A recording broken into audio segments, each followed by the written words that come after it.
Assalamualaikum, selamat datang para pejuang P3K CPNS Bidan di channel YouTube saya, Bidan Gembul. Udah lama banget nih kayaknya nih tidak membuat konten untuk teman-teman semuanya. Yuk kita mulai lagi yuk. Katanya pengumuman pembukaan CPNS P3K untuk tahun 2024 di tanggal 18 Maret, bener atau tidak ya? Yuk kita sama-sama semangat ya. Kita mulai dari mana ya? Saya juga bingung mulai dari mana. Mungkin bisa dikasih masukan untuk teman-teman, bisa apakah materi ataukah kuis-kuis atau kisi-kisi dari tahun yang sebelumnya. Kebetulan masih banyak stok dari kisi-kisi yang tahun sebelumnya belum dibahas. Bisa komen di kolom komentar ya teman-teman semua pejuang Garuda. Oke, sebelumnya jangan lupa untuk bantu like, share, and subscribe. Oke, mungkin kita pemanasan dulu ya. Ada 2 kasus nih. Coba kita lihat ini kisi-kisi dari tahun sebelumnya di tahun 2023. Tata laksana kasus untuk pasien hamil yang menderita hepatitis B. Apa yang dilakukan terhadap bayi baru lahir? Oke, jadi pertanyaannya, apa yang harus dilakukan terhadap bayi baru lahir jika ibunya terinfeksi hepatitis B atau HBsAg-nya positif? Kira-kira apa yang harus dilakukan atau diberikan kepada bayi baru lahir? Oke, ini pembahasannya ya. Ini merupakan pembahasan perihal hepatitis B-nya dulu ya teman-teman ya. Kita agak melebar biar mungkin nanti pertanyaan berbeda-beda lagi tapi masih sekitar hepatitis B misalnya. Di sini fase kehamilan. Nah, pemeriksaan hepatitis B saat usia kehamilan trimester 1 atau hingga 12 minggu. Namun jika misalnya si pasien datang lebih dari 12 minggu juga tidak apa-apa dilakukan pemeriksaan. Jadi pertama kali pasien untuk melakukan kunjungan itu wajib untuk melakukan pemeriksaan darah ya teman-teman ya. Lalu memastikan ketersediaan HBIG bagi bayi dari ibu hamil dengan hepatitis B. Nah, pada fase persalinannya yaitu dapat bersalin secara normal dan disediakan HBIG. Pada fase nifas atau fase pemulihan pasca persalinan, ibu hamil diwajibkan untuk melakukan pemeriksaan ulang ya.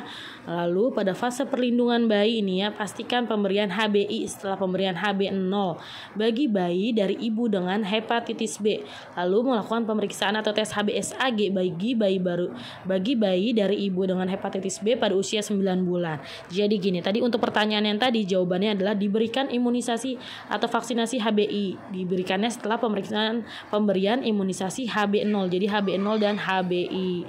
Lalu bayinya di usia 9 bulan akan dilakukan pemeriksaan HBsAg kembali. Oke, kisi-kisi yang kedua yaitu perihal triple eliminasi. Ini keluar nih di ujian di tahun 2023 teman-teman. Perihal triple eliminasi. Apa sih triple eliminasi itu? Triple eliminasi merupakan program yang diadakan oleh Kementerian Kesehatan Republik Indonesia untuk menanggulangi penularan HIV, sifilis, dan hepatitis B pada ibu hamil kepada bayinya. Jadi itulah triple eliminasi teman-teman. Dilakukan pada kunjungan pertama kehamilan atau di usia 12 minggu ya teman-teman. Sama seperti tadi yang HBsAg itu. HBsAg itu merupakan bagian dari si triple eliminasi itu untuk mengetahui adakah penyakit hepatitis B atau tidak. Nah, di sini pemeriksaan triple eliminasi dilakukan dengan pengambilan darah ya. Jadi sampelnya itu merupakan pengambilan darah. Nah, itu dia untuk mendiagnosis HIV, sifilis, dan hepatitis B.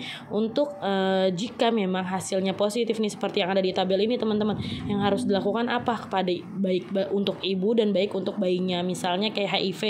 Jika ibu hamil terinfeksi atau terdiagnosa positif HIV, maka ibunya harus mengkonsumsi obat ARV. Lalu untuk penanganan dari ibu dari ibu ke bayinya yaitu pemberian ARV dan cotrimoxazole dan seterusnya seperti sifilis dan hepatitis B juga begitu seperti tabel ini ya. Jadi penanganannya bagi ibu dan bagi ibu ke bayinya seperti itu. Bisa dipahami ya teman-teman ya. Sudah dirangkum untuk triple eliminasi yang wajib untuk dilakukan ibu hamil. Oke, saya rasa cukup 2 kasus atau 2 kisi-kisi dulu nih untuk pemanasannya ya teman-teman ya. Sampai di sini dulu untuk materinya. Terima kasih pada teman-teman yang masih setia nonton channel Bidan Gembul. Jangan lupa like, share, and subscribe ya teman-teman ya. Oh ya, jika teman-teman berminat dengan e-book materi dalam bentuk PDF dari materi-materi yang udah saya share dari materi awal atau kisi-kisi atau yang ada di channel YouTube ini, nanti akan saya PDF-kan. Bisa lihat di link di deskripsi ya teman-temannya, atau search di toko oren ini toko Ale.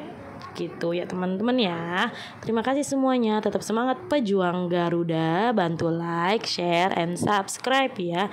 See you, semangat.